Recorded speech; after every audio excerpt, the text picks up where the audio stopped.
नमस्कार, मैं श्यामगिरी। आज के कार्यक्रम में आप सभी दर्शकों का स्वागत है। मोदी सरकार बहुमत खो बैठी, सहयोगी पार्टियां छोड़ देंगे मोदी का साथ, संसद से क्यों भागी सरकार। अब दर्शकों को याद होगा, मैंने एक कार्यक्रम किया था कि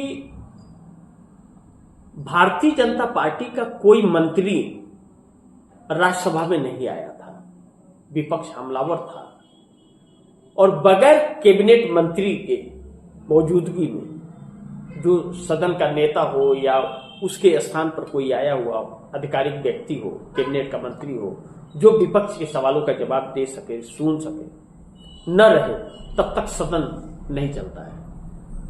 और भारतीय जनता पार्टी का कोई मंत्री ही नहीं था।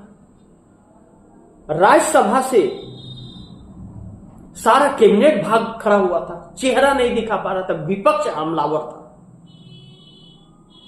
मल्लिकार्जुन खड़गे कांग्रेस के राज्यसभा के leader of opposition, Sanjay Singh, बाकी के लोग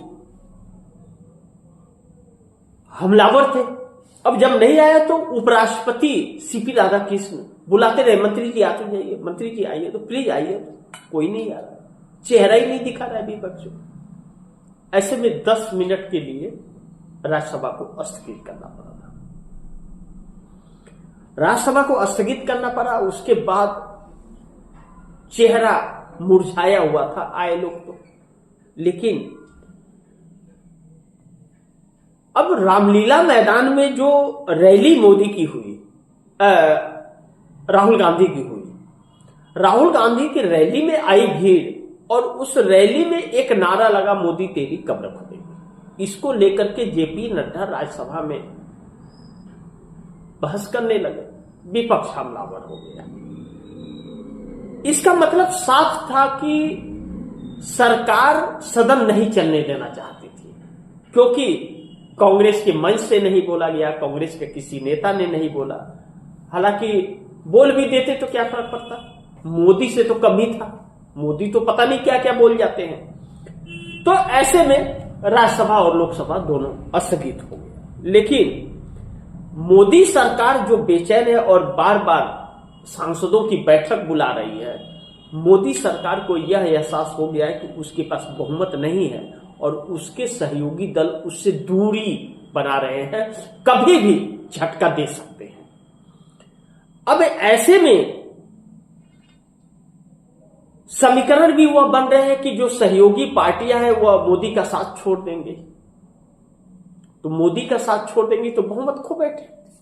और इसकी तस्वीरें लगातार आ रही है, चाहे चंद्रबाबू नायडू हो, एकनाथ शिंदे हो, चाहे जयंत चौधरी जिस तरह अखिलेश यादव के नजदीक बार बार जाते हुए अब नजर आ रहे हैं। अब बड़ी तेजी उन्हें, चूंकि उत्तर प्रदेश की छोटी पार्टी है और पश्चिमी उत्तर प्रदेश में ही थोड़ा बहुत जनाधार है और उत्तर प्रदेश का चुनाव आने वाला है, भारतीय जनता पार्टी के नाम पर वोट मिलेगा नहीं और वोट चोरी में उत्तर प्रदेश में सफल होगा नहीं होगा इसकी गारंटी नहीं है।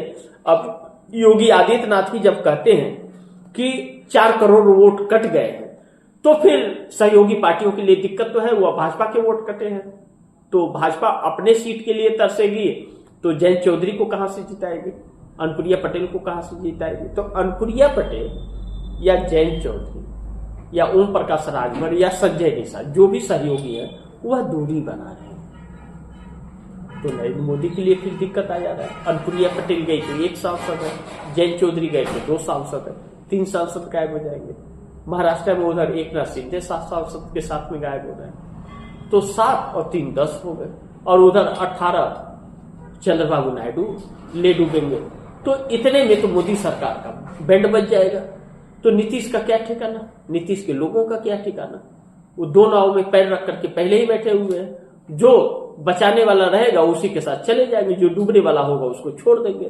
तो मोदी इस तरह से बीच में लटक गए। देखना यह महत्वपूर्ण है कि यह सरकार कितने दिन और चल पाती है। लेकिन इस सरकार की उल्टी गिनती तो शुरू हो गई है और नरेंद्र मोदी और अमित शाह की राजनीति दम तोड़ती हुई नजर आ रही है। इस बात से इनकार नहीं कर सकते। अब दम तोड़ रही है तो कितने दिन और सत्ता टिक पाती है जब अलग अलग लोग सरकार गिरने के दावे कर रहे हैं, सरकार नहीं बच पाएगी इसके दावे कर रहे हैं, नया प्रधानमंत्री देश को मिलेगा इसका दावा कर रहे हैं, तो फिर इस सरकार के लिए एक एक पल अग्नि परीक्षा की जैसे गुजर रहा है। अब तो इस सरकार ने व्हिप जारी कर दिया है कि 19 दिसंबर से हर कोई सांसद साथ में रहे।